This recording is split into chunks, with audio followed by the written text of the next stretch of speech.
Well, we're going to kick things off. Hello and welcome to MGFA's Wellness Series webinar, Loneliness and Social Connection Along the Patient Journey. My name is Jenna Umvalo. I'm the Director of Patient Advocacy and Community Engagement at MGFA, and I'll be moderating today's session. Before we get started, I'd like to go over a few housekeeping items. We ask that you please remain on mute throughout the presentation and submit your questions via the Zoom chat located on the Zoom menu bar, and we'll answer those during the Q&A segment. Today's session will be recorded and available online.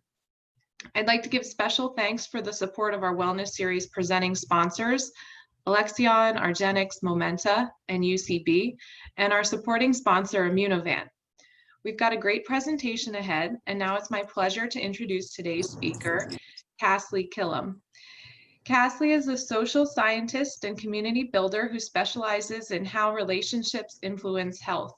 She holds a master's from the Harvard School of Public Health and writes for Scientific American and Psychology Today. Kasley is an active member of local, state, and national coalitions working to reduce loneliness and improve social well-being. Formerly, she led community engagement and strategic partnerships at Verily Life Sciences, conducted research on mental health and positive psychology, and developed an award-winning campaign to promote empathy and compassion. Kasley, I'll hand it over to you. Fantastic. Thank you so much for the introduction, Jenna. I'm going to go ahead and share my screen, and then we will dive in. So like I said, it's really nice to see everyone on here these days, and it's way more fun to actually see people. So let me just get organized here. Okay, so can you see my screen all right, Jenna? Do you want to just confirm that? Okay, perfect. Yep. Excellent. Okay, so let's get started. So as Jenna said, we're going to be talking today about loneliness and social connection along the patient journey. So we'll cover three different areas here today. First, we'll talk about some of the science and research between isolation, loneliness, and social health. And if any of those terms aren't totally familiar to you, don't worry, we're going to cover what those mean. So we're all talking about the same things. Then we'll talk about the power of connection along the patient and health journey. And I'll make some specific recommendations based on what I know from the research and what I'm seeing going on in this space. And then we'll save a good chunk of time for discussion and live Q&A at the end. So let's get started with some of the science and research behind these topics. So first, to ground us in the same definitions, social isolation in the literature is really thought of as the objective experience of being alone. So this could be physically living alone or just spending time alone. In contrast, loneliness is the subjective experience of feeling disconnected from other people. So this is really about how you feel. It's very subjective. And what's important to note here is that you can be isolated but not feel lonely, right? So these two concepts don't necessarily have to go hand in hand. It could be that you're by yourself, but that you regularly talk to people, or you feel like you have the support that you need and therefore are not lonely. So because of that, isolation is not necessarily a bad thing, whereas loneliness is typically always kind of a negative experience. So most of what I'll talk about today in the literature I reference is in reference to loneliness, but of course, they're both very intertwined. So this idea of loneliness has been around for a while. It's been studied for many decades at this point. And prior to the COVID pandemic, many people were calling it an epidemic. So a lot of the prevalence estimates vary based on kind of the given study, but some of the most extreme ones estimate that 79% of Gen Zers experience loneliness on a regular basis, 71% of millennials, and 50% of baby boomers. These are really high numbers, so if you're surprised by these, I was as well. And even on the lower end of some of the other studies that have lower estimates, it's still around a quarter of adults across the US. So this is a very pervasive issue even before the pandemic came along. But on that note, you might wonder, what is the state of this given that we're now all in forced isolation, separate from one another?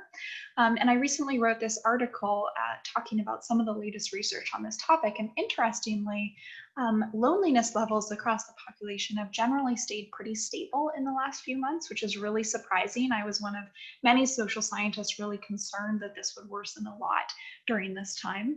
But what this suggests is what I mentioned earlier, that isolation does not necessarily cause loneliness. You can still feel connected while apart.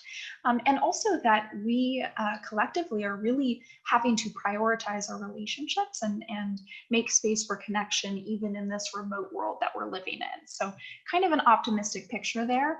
Nonetheless, the rates are still very high overall. And as the pandemic continues over many months, isolation continues to be a real threat for loneliness as well as other mental health outcomes. So this is still a very serious issue that we need to be focused on. So let's talk about some of the causes. Of course, isolation due to quarantines can contribute to this. But even outside of the context of the pandemic, there are a lot of different cultural and individual factors that have resulted in a rise in loneliness in recent years. So some of those cultural trends are more people living alone. The rate of people who live independently has gone up a lot in recent decades. Same with moving frequently. So I myself have lived in, I think, 10 cities and 3 countries at this point. And every time you move to a different place, you have to, start fresh, build new social networks from scratch. Another factor is the built environment. So I show this image here of kind of a city that looks a little ominous. And this really begs the question of how the design of our cities, our neighborhoods, our buildings, how those physical spaces influence whether or not we connect with one another and feel connected to our community. I actually recently wrote a textbook chapter on this specific subject that'll come out next year.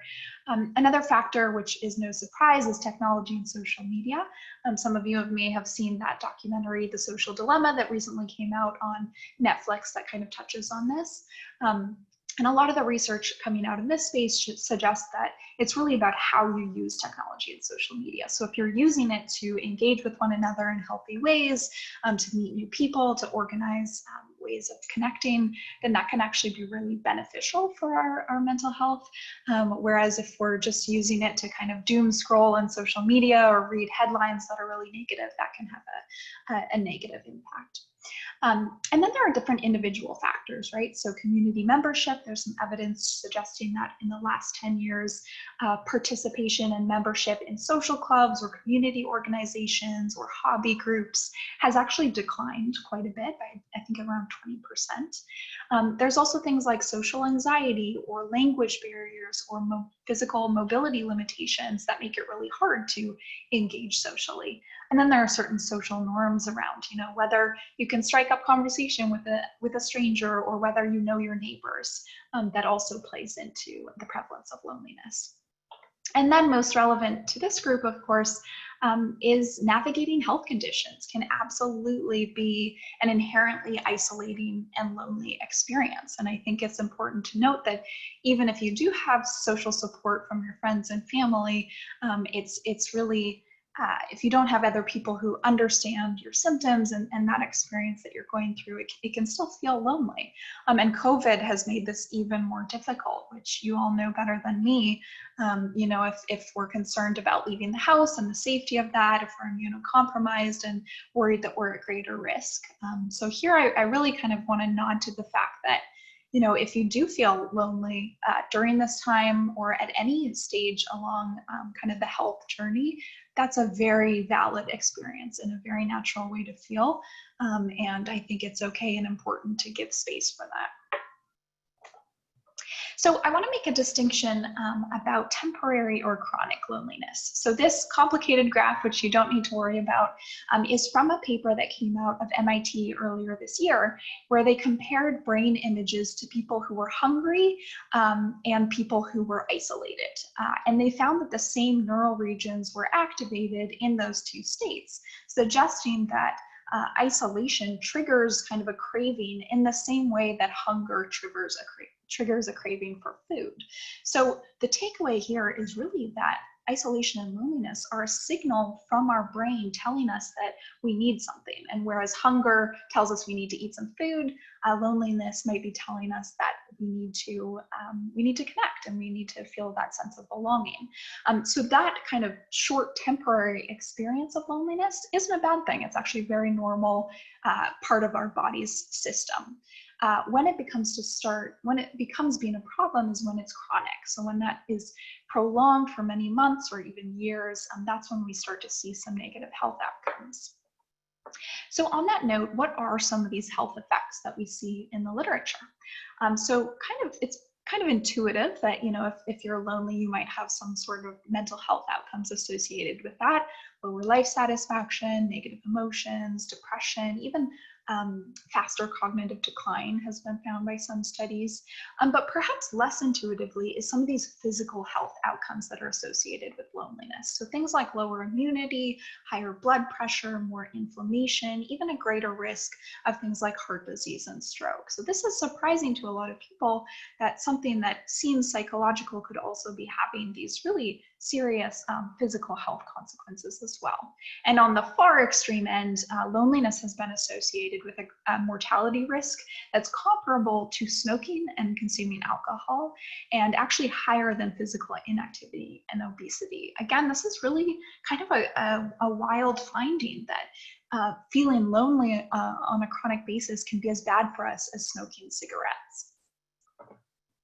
So I've been talking about, how loneliness can be very bad for us and some of the reasons for that. But I want to kind of flip the narrative here and talk about, instead of focusing on how bad loneliness is and how we don't want that, let's focus on how positive social relationships can be and how we can cultivate more of that. So this a study that came out by Julian Holt-Lunstad a few years ago, is one of the leading researchers in this space, found that people with stronger social relationships had a 50% increased likelihood of survival than those with weaker social relationships. And just like I said, all of these health effects associated with loneliness, the opposite is also true for social connection. So if you have those strong ties, it is truly associated with healthier, happier, longer lives. So to really kind of put this into concrete terms, I like to think about this as social health, which is the dimension of our well-being that comes from connection and community.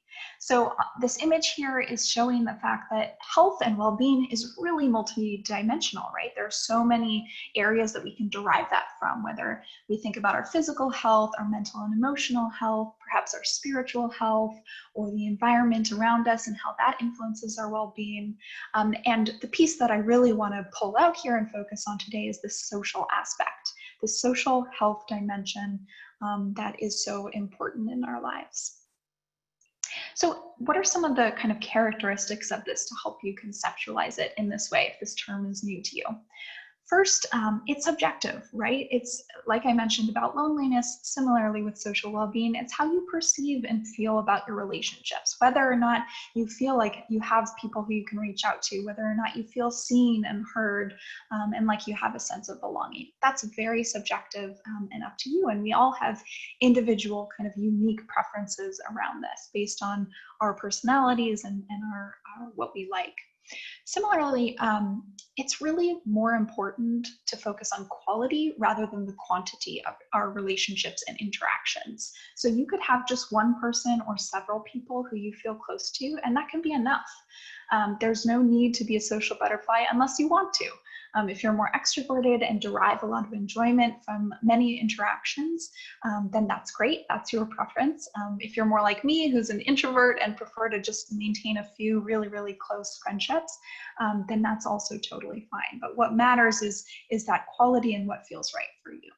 And then the last characteristic I'll speak about is just the fact that this is really embedded in community. So those one-on-one interactions and relationships are crucial and really important, but you can also think about deriving social health and well-being from larger groups, whether that's a workplace or a school or your neighborhood or your building even, or a patient support group such as this one. So I think that sense of belonging to groups that are bigger than you is also a really important source of social health. So the key takeaway here as we move into the next section and close off talking about some of the research and science is really to think about connection as a health habit in the same way that we think about exercise or sleep or nutrition. It's just as important that we nurture our social relationships in order to benefit our health and well-being. So if you remember nothing else, really starting to think about connection in that way as a regular habit that we need to take care of can be really powerful. So now let's talk about the power of connection on the patient journey and what this could look like for you. So there's a lot of interesting research showing that there is potential for healing through connection. So this is an article I wrote a few years ago called "A Hug a Day Keeps the Doctor Away." In this, I described some research where investigators compared people's cold symptoms when they were exposed to the cold virus across people who had a strong sense of social support and hugged and had physical touch often versus those people who had less of that. And they found that actually the cold symptoms that people developed from this virus infection were less severe when they had a really strong sense of social support and were able to hug people on a regular basis. So this is kind of first of all, it's fascinating that researchers do something like infect people with a cold virus to test these things. But I think it's a really powerful message just about how connection can truly help us heal and actually strengthen our immunity. And at the same time, another way to think about it is that there's really interesting research on how doctor-patient relationships, if they're empathetic and compassionate and the communication is really strong, those have been associated with better emotional health and actually better symptoms and pain levels for patients. So also thinking about your relationship with your doctor, with nurses, with therapists, and how that actually might be part of that healing process. So to move into a few specific suggestions, I think the first step here is really to look inward and evaluate your own social health. So I have an article here where I dive into this in more detail, but we're going to talk about it now too, to really look inward and say, you know, how am I feeling? So here are a few questions that you can ask yourself to reflect on. So one is, have I been feeling more connected or lonely recently? Is there someone I can reach out to for support when I need it? Which relationships do I value the most? What kinds of interactions energize me and what kinds drain me? And what communities are really important to me? So these are some questions to kind of spark thinking about where you are in your social health and where you might like to be instead, or maybe it is strong and you're feeling good in that realm. But if not, kind of identifying what might be missing there. And there are also some online tools that can be used if you're a little more data-oriented or clinical-minded. So the UCLA Loneliness Scale and the Social Connectedness Scale are both validated surveys that a lot of researchers use. But you could Google those and they have the questions available online if you wanted to get a little more technical. And also a kind of a quicker, more user-friendly experience is the AARP Isolation Assessment. So if you visit connect2effect.org, they have that available there, as well as they provide a number of different resources for people who may be at high risk, as indicated there in that image. So kind of a combination of just reflecting on and thinking about it subjectively, as well as these online tools, if those are of interest, can kind of give you a grounding in where you stand and how your own sense of social health and well-being is.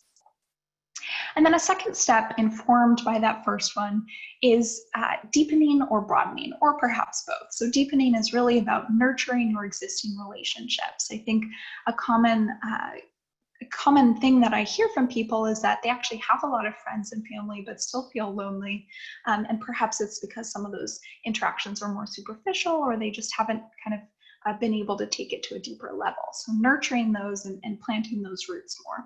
And then on the other hand, broadening. So forming new relationships, expanding your social circle, and building it out in that way. So to deepen, a few things that I suggest. One is really putting the devices away, spending time without technology in person with loved ones. Obviously, that is difficult right now during COVID, but if you live with people or if you have a quarantine pod, which I highly recommend, a few people who are kind of in your bubble, who you feel comfortable visiting and knowing that they're being cautious as well, then I really encourage kind of putting the phone and tablets away and spending quality time with each other. Similarly, this idea of connection as a health habit, it can be good to set a goal of kind of a daily or weekly check-in with loved ones or other people. So one approach to this that I really love, that's actually inspired by my fiance's grandmother, is to have a prayer bowl. So she, next to her chair, has a bowl where she's written different names of people who she cares about and wants to stay in touch with. And each day she pulls out a different name and keeps that person, she says a prayer for them and perhaps contacts them, texts them, calls them, but just kind of has that person in their head each day. And that's a really meaningful way for her to have that as a habit. So I love that idea. Another suggestion is around gratitude and kindness. So there's a lot of research in the positive psychology space suggesting that expressing gratitude as well as doing acts of kindness can be really beneficial for both the giver and the receiver. So that can help deepen relationships and also just help everyone to feel really positive and kind of release that dopamine and get the benefits through that. And then finally, a lot of the literature on how to kind of deepen relationships focuses on vulnerability. And if you're a fan of Brene Brown, you may have read about this, but really kind of taking the first step to share something, divulge something that's meaningful to you, what you're going through or an experience you've had, and having that be reciprocated. That's a really important way to deepen relationships. And these are things that we can do whether we're remote or in person, right? So really ensuring to incorporate these, even if it's over the tablet, like in this photo, to take our relationships to the next level. And then on the broadening side, participating in events, starting or joining a club. I mean, all of these can be done remotely. Obviously, it's not ideal. I am, dying to spend time with people in person again. I haven't seen my family in a year, but there still are ways that we can really make sure that we're meeting new people from afar. So there are many different events that local community organizations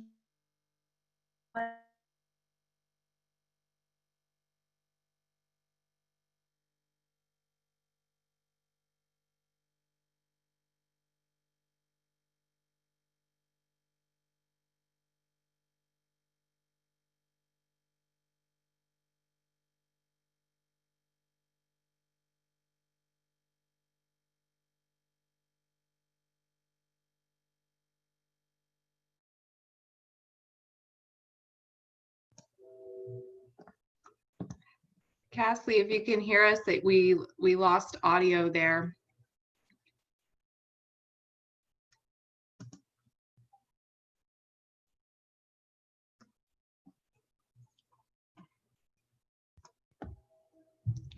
Sorry about that, everyone. We'll see if we can get her to reconnect in just a minute.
Looks like we're still having some issues.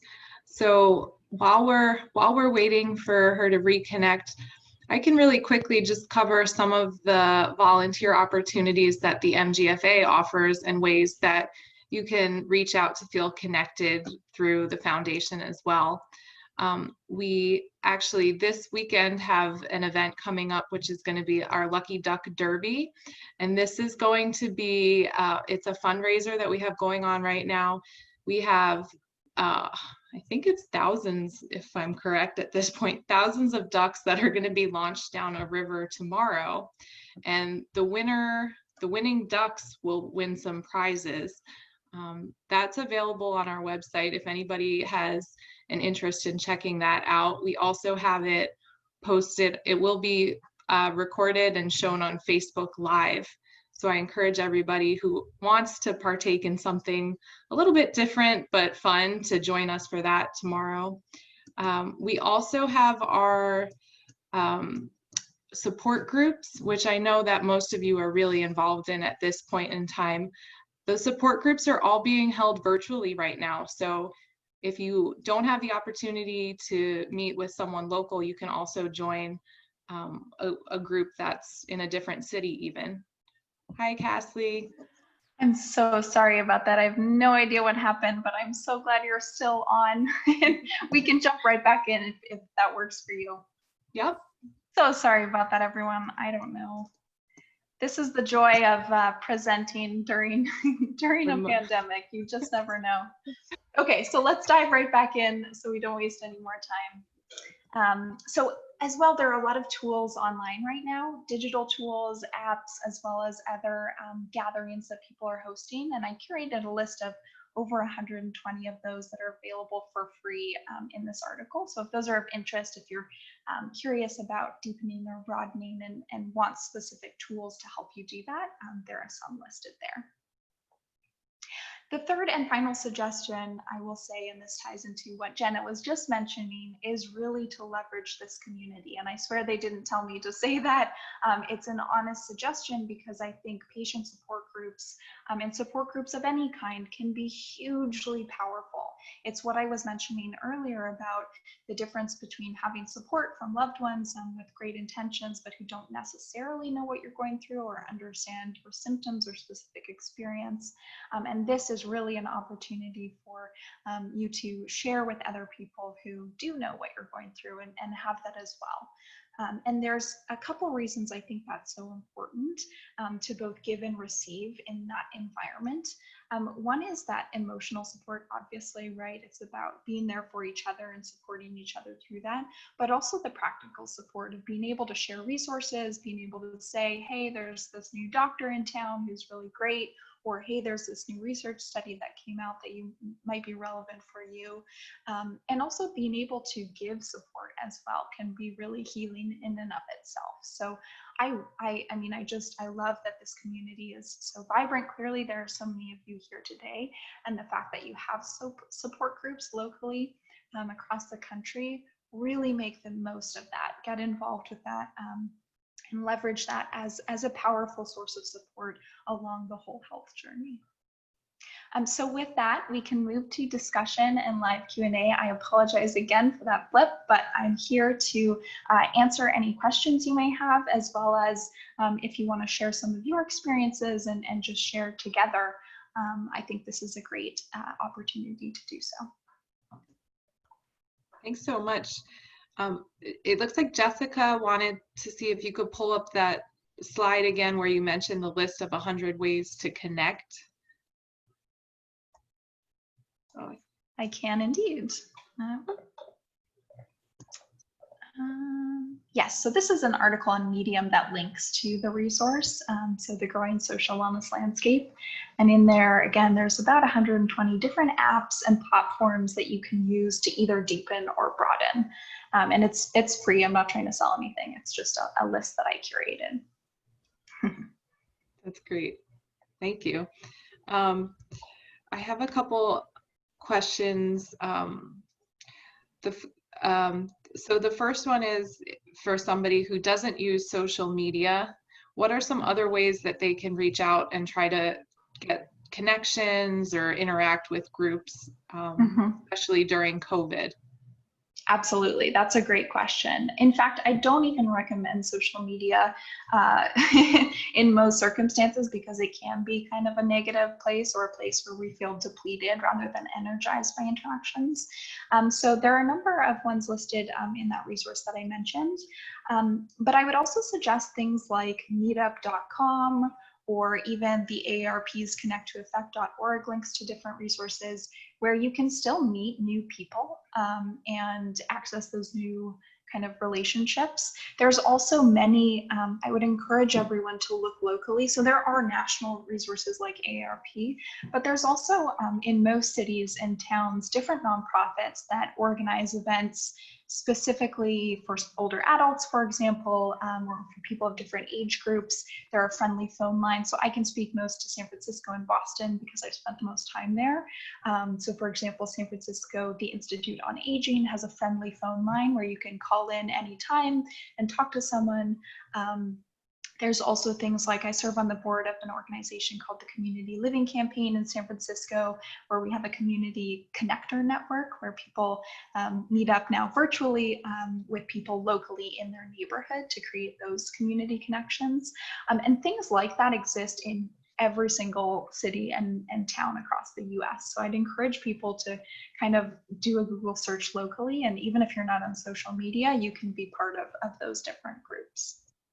I will also say one other idea is that I'm currently judging this innovation challenge that's on a national level led by the US Department of Health and Human Services to have someone develop a resource, kind of a social engagement platform where people will be able to go to a site, enter in their interests, where they live, kind of how they're feeling, and have different resources curated specifically for them to let them know, what events and gatherings are available locally, what tools might be open for you to use.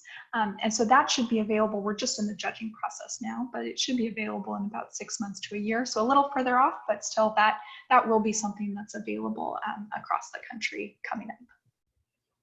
That's exciting. Okay, this next question is, if I feel depressed, how can I find a mental health professional who will connect with me virtually during this time? That's a great question.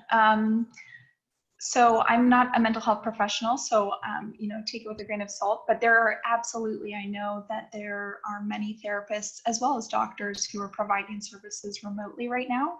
So I would suggest either just doing a Google search of therapists who are available in your community, and most are offering virtual sessions now, but also it would be great to ask your doctor and they might be able to recommend someone who's kind of personalized and would be a good fit for you. But certainly virtual therapy is 100% an option right now, virtual psychiatry as well. So I definitely encourage you to ask your doctor for a specific recommendation on that. Great. How can I spend time with friends or family during COVID?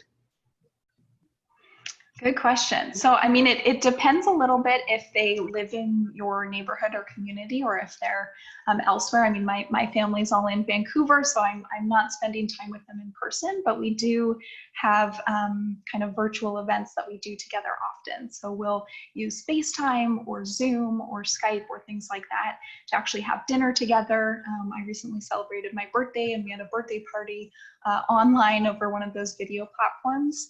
It's not ideal, but if you do live far apart, it's still meaningful and you can still have get that positive feeling of being cared for and having those relationships.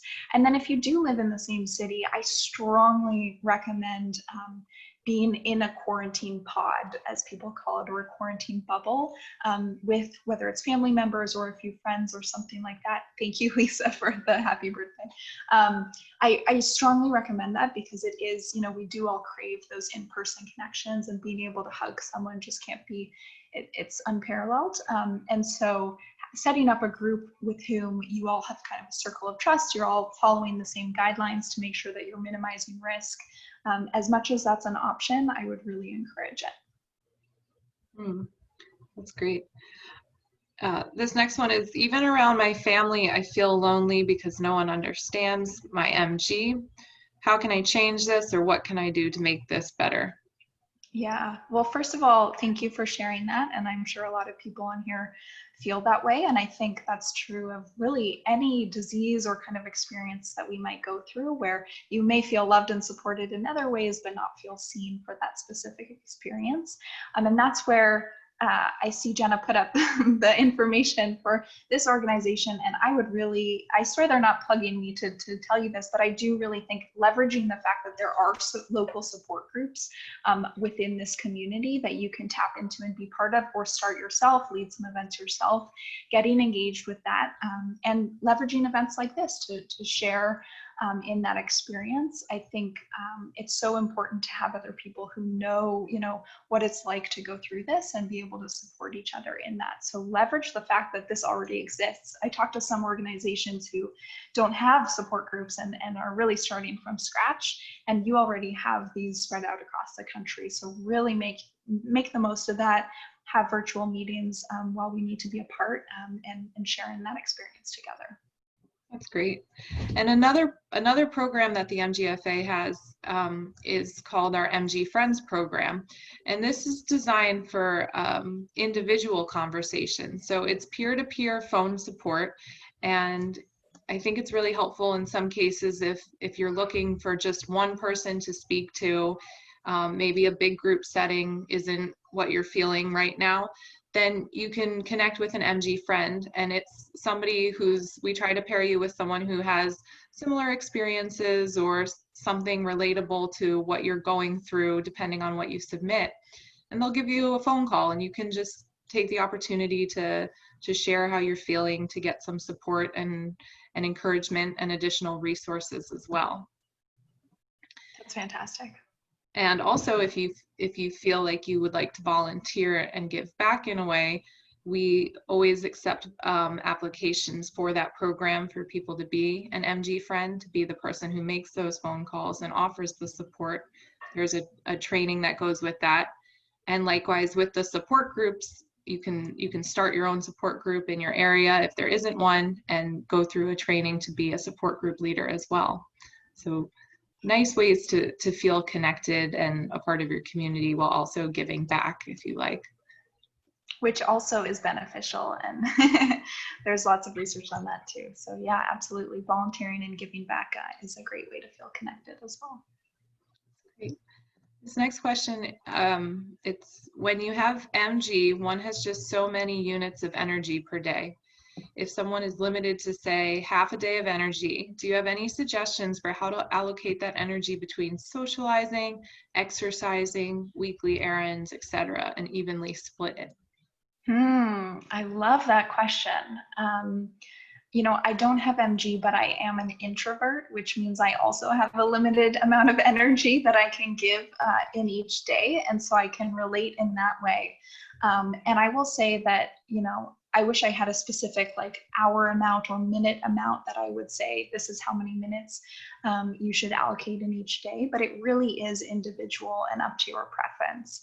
I think it's ultimately about balance, making sure that you are, eating healthy, exercising, doing those things that you need to do, but making sure that you're prioritizing connection, right? It is such a crucial part of health, that whatever balance feels right for you. So it could be, if one day you've spent up your energy, it could be as simple as sending a text to someone to express what you appreciate about them, or to say hello and that you're thinking of them. It could be as simple as that. Or on days when you have kind of more energy or time for that, it could be, gathering in person with a quarantine pod, or it could be a longer conversation on the phone or over FaceTime.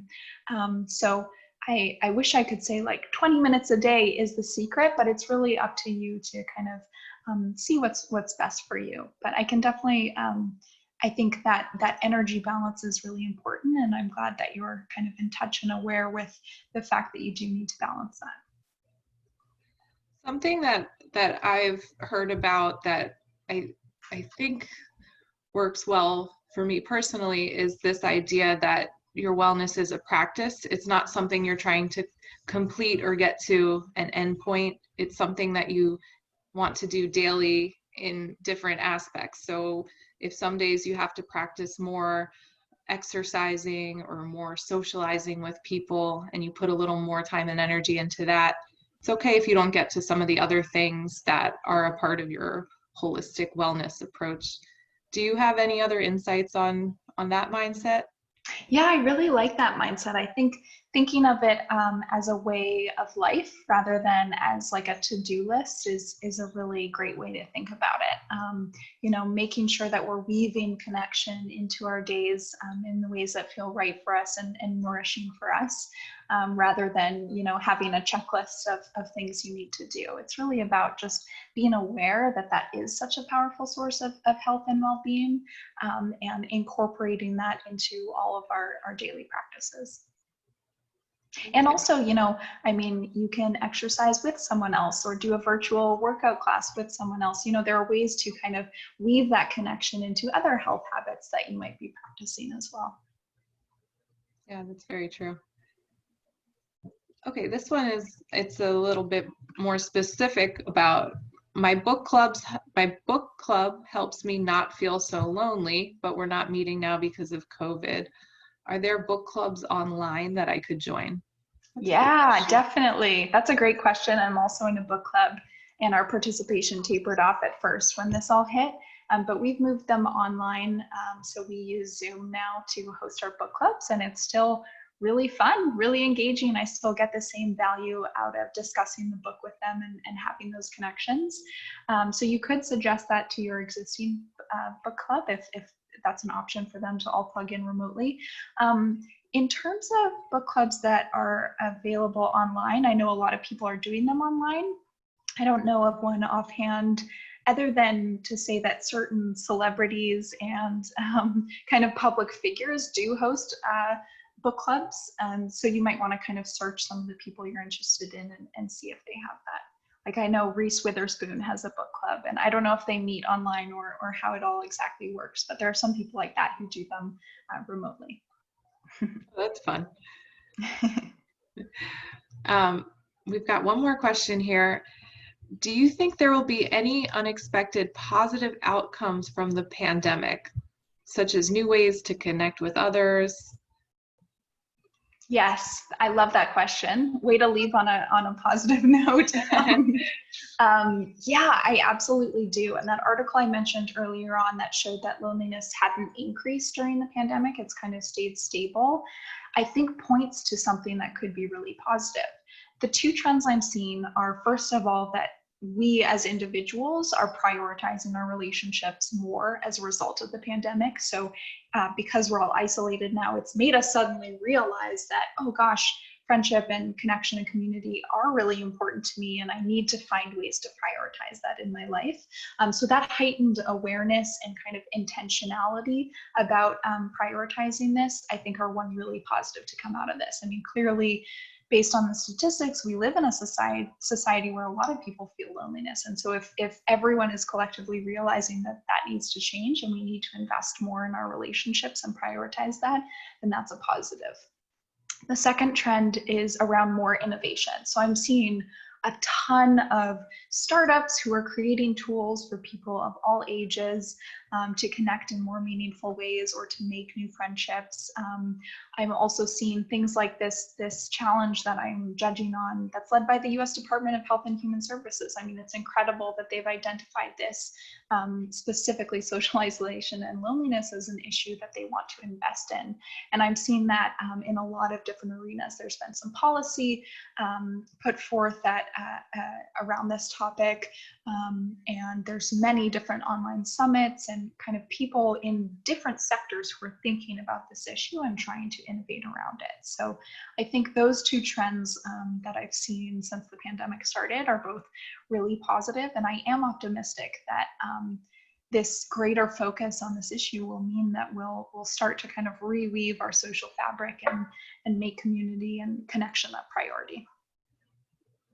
Yeah, that's really a good positive outcome of otherwise not so positive situation. Absolutely. Well, that's it for our questions. Okay.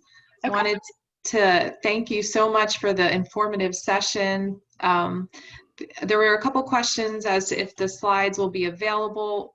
the whole presentation, the recording will be available on the MGFA website. So we'll send an email out after that's available, and you can just be on the lookout for that, as well as any other webinars that we've recorded also live on the Wellness Series webpage.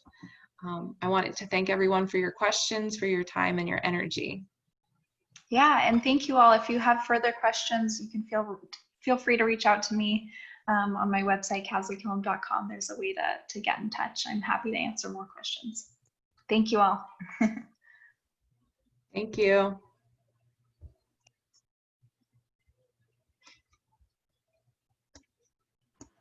Thank you.